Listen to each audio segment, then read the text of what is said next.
देखो क्या था, फोर्थ पार्ट था accounting ignore the effect of price level changing. जो प्राइस लेवल में चेंज होता है अकाउंट के अंदर हम उसको शो नहीं कर पाते।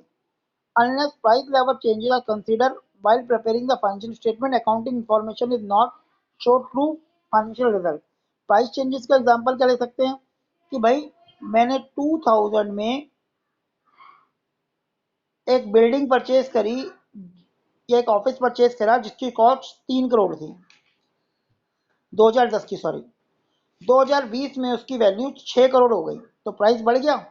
लेकिन मैं अकाउंट के अंदर केवल 3 करोड़ ही दिखाऊंगा अकॉर्डिंग टू हमारा जो हिस्टोरिकल कॉस्ट कॉन्सेप्ट था, जो हमने प्रिंसिपल पढ़ा था, उसमें कहता है कि जिस रेट पर आप गुड्स को एसेट्स को परचेज करते हो अपनी बुक में ईयर बाय ईयर उसी रेट पे दिखाओगे, चाहे मार्केट वैल्यू कोई भी हो। तो इसका मतलब जो मेरी अकाउंट है वो फेयर वैल्यू नहीं दिखा रही, वो तो अकाउंटिंग फॉर्मेट के बेस पे चल रही है।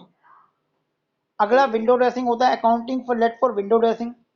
अब विंडो ड्रेसिंग का मतलब क्या होता है कि मैं अपने प्रॉफिट एंड लॉस अकाउंट को, जो मेरा प्रॉफिट बचा रहा है उसे प्रॉफिट लॉस अकाउंट कहते हैं, या अपनी बैलेंस शीट को अट्रैक्टिव वे में शो करूं, कुछ ऐसे पैटर्न यूज करूं, कुछ ऐसा मैनिपुलेशन करूं जिसे हम घपला भी कह सकते हैं उसमें, कि वो अच्छी अट्रैक्टिव दिखे, जिससे मुझे आराम से लोन लीजिए मिल जाए, इंप्लॉय खुश हो जाए, उसे विंडो ड्रेसिंग कहते हैं।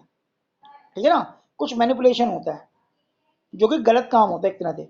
हमारा रूल ये कहता है कि हमें फेयर वैल्यू फेयर चीज दिखानी चाहिए, लेकिन हम इसे मैनिपुलेट कर सकता हूँ, वो इससे एक ड्रॉबैक है। देखो लिखा है the term window dressing mean the manipulation of account so as to concede vital fact and prevent the financial statement in such a way, मतलब छुपाना, कंसील करना, अब जो वाइटल बड़े बड़े फैक्टर्स को छुपाना, a way of show better position that would actually is, वो अपनी बिजनेस की पोजीशन को बेटर दिखाते हैं कुछ वाइटल फैक्ट को छुपा के, जो कि एक गलत ट्रीटमेंट है, जो गलत काम है।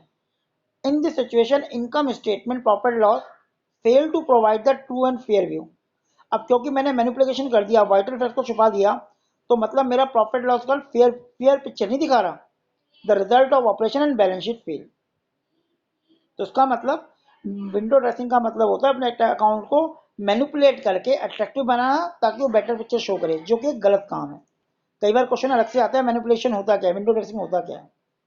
ठीक है ना, fair to provide true and fair of financial position of the enterprise, जो फेयर फाइनेंशियल वैल्यू नहीं दिखाती। अब ये मैनिपुलेशन कैसे करता है ये आपको आने वाली क्लास में पता लगेगा।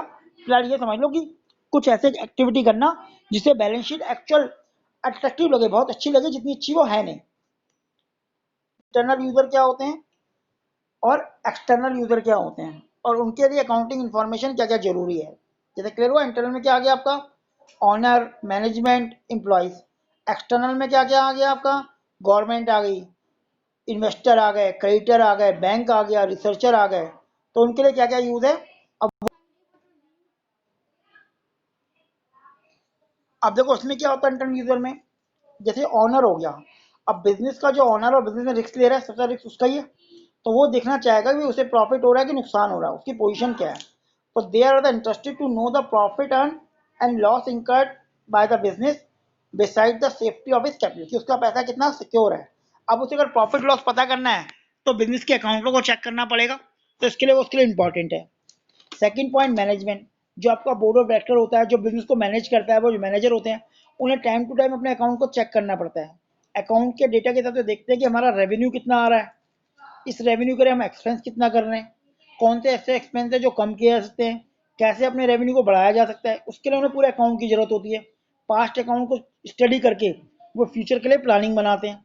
तो मैनेजमेंट के लिए भी अकाउंट बहुत जरूरी है। देखो जैसे लिखा है the management make the extensive use, बहुत ज़्यादा यूज करता है तो अकाउंटिंग इन्फॉर्मेशन का to arrive at information decision, उसी के बेस पर such as determination of selling price, की गुड्स का सेलिंग प्राइस क्या होगा, कॉस्ट किस तरह कंट्रोल की जाए, रिडक्शन किया जाए कॉस्ट में, इन्वेस्टमेंट इनटू न्यू प्रोजेक्ट में कितना इन्वेस्ट किया जाए।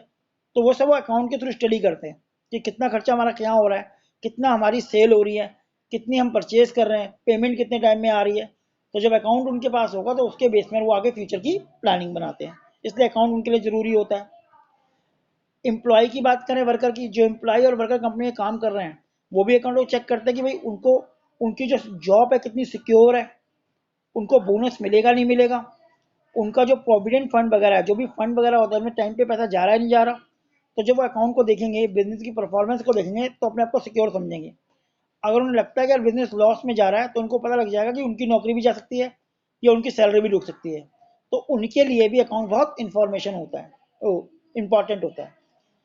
उसी के बेस पर वो भी अपना डिसीजन लेते हैं। तो देखो लिखा है employ and worker. Employ and worker are entitled on bonus at the end of the year. उन्हें बोनस मिलता है या इंसेंटिव मिलता है which is link with the profit. अगर प्रॉफिट होगा तभी तो इंसेंटिव मिलेगा, तभी तो बोनस मिलेगा। इंसेंटिव का मतलब मोटिवेशन के लिए एक्स्ट्रा पैसा, सैलरी के अलावा पैसा दिया जाता है, उसे इंसेंटिव कहा जाता है। Earn for enterprises, therefore the employ and worker are interested for financial statement. वो भी इंटरेस्टेड होते हैं फाइनेंशियल स्टेटमेंट के लिए। तो ये तीन